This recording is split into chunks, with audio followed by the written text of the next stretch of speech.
Hey everyone, सो राष्ट्रीय ध्वज या नेशनल फ्लैग से संबंधित जितने भी इम्पॉर्टेंट क्वेश्चंस हैं जो अक्सर आप लोगों से एग्ज़ाम्स में पूछ लिए जाते हैं, उन सब क्वेश्चंस को हम यहाँ पर डिस्कस करेंगे।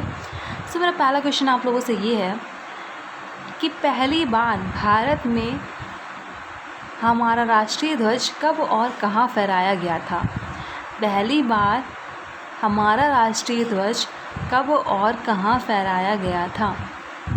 सो इसका आंसर है 7 अगस्त 1906 में पहली बार हमारे भारत का राष्ट्रीय ध्वज पारसी बागान स्क्वायर, आज के टाइम पर जो गिरीश पार्क है कोलकाता में, वहाँ फहराया गया था। मेरा दूसरा क्वेश्चन है आपसे, विदेशी धरती पर पहली बार भारत का राष्ट्रीय ध्वज कब, कहाँ और किसने फहराया था। विदेशी धरती पर हमारे भारत का राष्ट्रीय ध्वज कब, कहाँ और किसने फहराया था।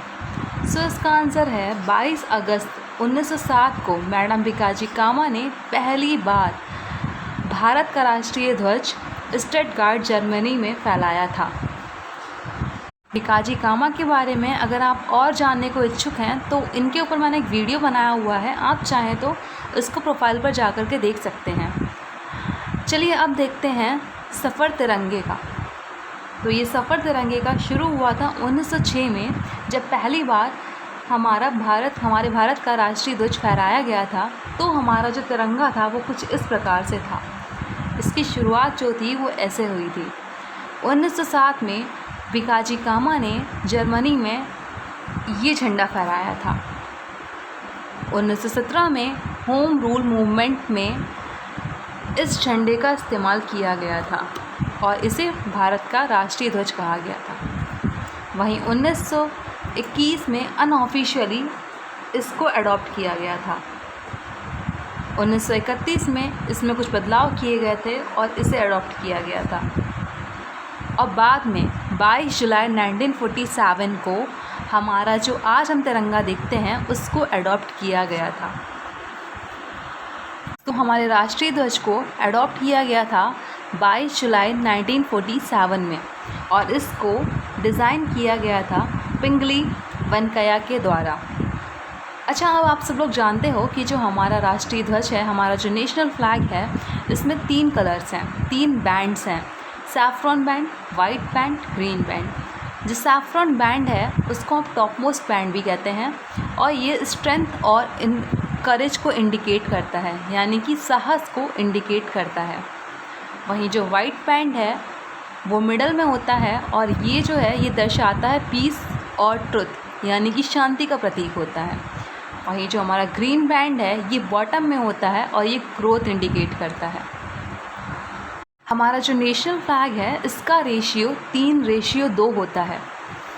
अब हम बात करेंगे हमारे जो राष्ट्रीय ध्वज में वाइट बैंड है उसके मिडल में जो चक्र है, जिसे धर्म चक्र कहते हैं, उसके बारे में।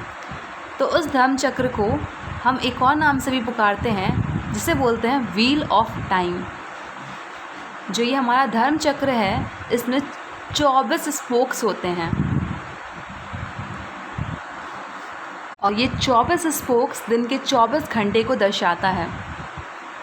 इसके साथ ही साथ कहा जाता है कि जो ये हर एक जो इसका स्पोक होता है, इसका हर एक स्पोक का हर एक प्रिंसिपल होता है, जैसे love, courage, patience, peacefulness, kindness, goodness, faithfulness, gentleness and all. Actually में ये आपसे कोई पूछने नहीं वाला है, तो इसीलिए जस्ट फॉर योर इन्फॉर्मेशन ये आपको यहाँ बताया जा रहा है। अब जो मोस्ट इम्पॉर्टेंट बात मैं बताने जा रही हूँ वो ये है, आपने कभी नोटिस किया है ये जो हमारा चक्र है ये ब्लू कलर का क्यों होता है।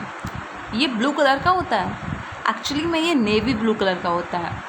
और ये क्यों होता है, ये इसलिए होता है क्योंकि ये रियलिटी को दर्शाता है, ये यूनिवर्स की रियलिटी को दर्शाता है। यूनिवर्स की रियलिटी क्या है, स्काई और ओशियन, तो ये स्काई और ओशियन को दर्शाता है। अब हम बात करेंगे फ्लैग कोड ऑफ इंडिया के बारे में।